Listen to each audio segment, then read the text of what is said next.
Hi everyone, in this video I'm just going to show you how to put in a background using Photoshop. So this is my render file, this is what we're going to put in. So if you know how to do that already, you don't need to watch the video. So let's just delete this and get started. Okay, so first things first, find an image. I suggest when you're searching for images, if you use the internet or wherever you do it, I like to Google images and just make sure I've clicked large. It just means that your images are very large and you don't get small little images that show your pixels. I mean, this image here is actually probably far too big, but I don't mind it being too big because it's just an example. So okay, so I've got my image here. I've just opened it.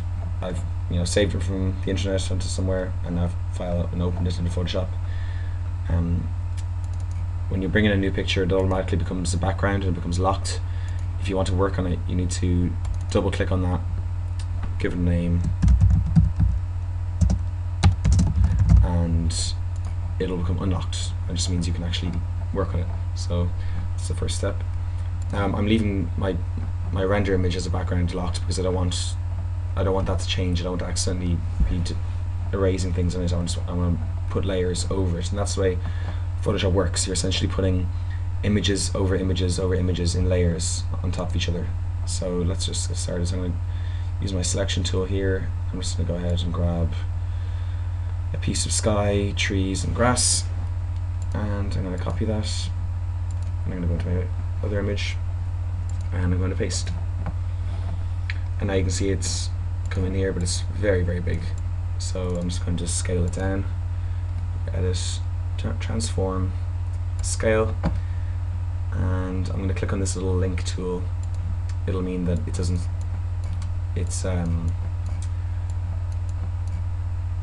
scale in both directions. It will scale in both directions simultaneously. You'll understand it.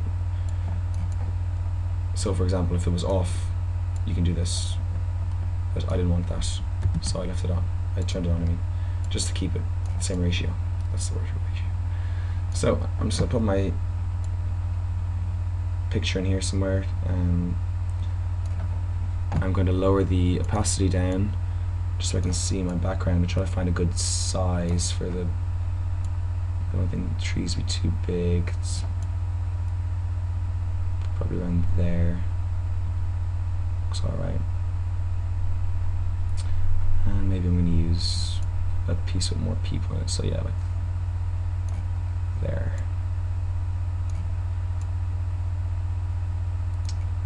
Okay, so once I'm happy with the size and the position of it, I'm going to click tick, and there it is on top of your image.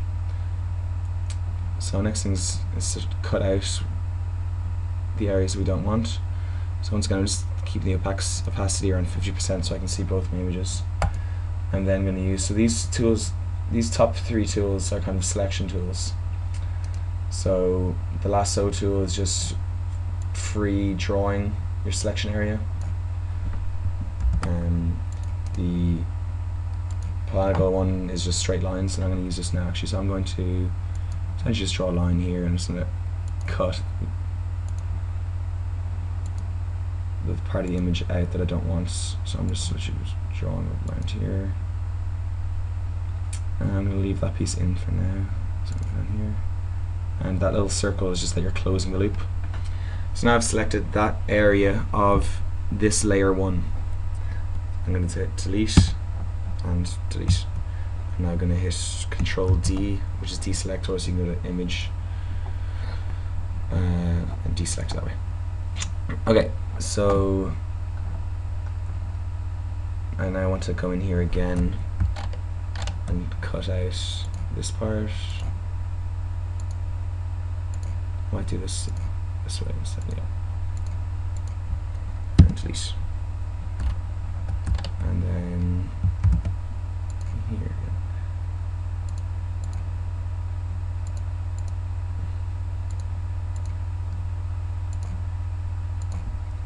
Delete. Okay, so yeah, so deselect when you're finished doing something.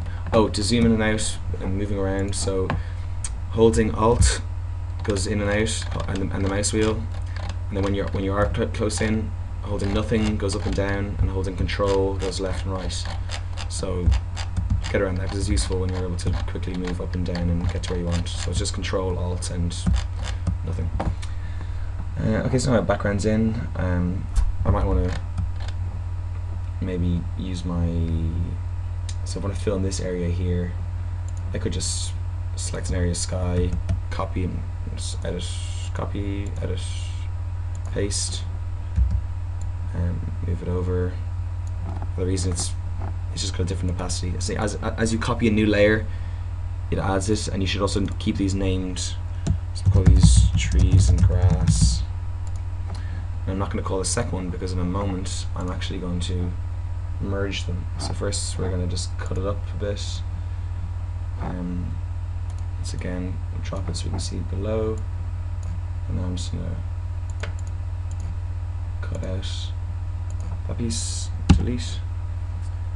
And I'm now going to merge this layer, merge down. It's just going to merge those two layers together. Now, I probably should have actually, I'm going to undo that, and I'm going to also delete this part of, delete that. Yeah, and now I'm going to merge them. Merge down. And when you merge down, it automatically keeps the name of the one below it. Okay, so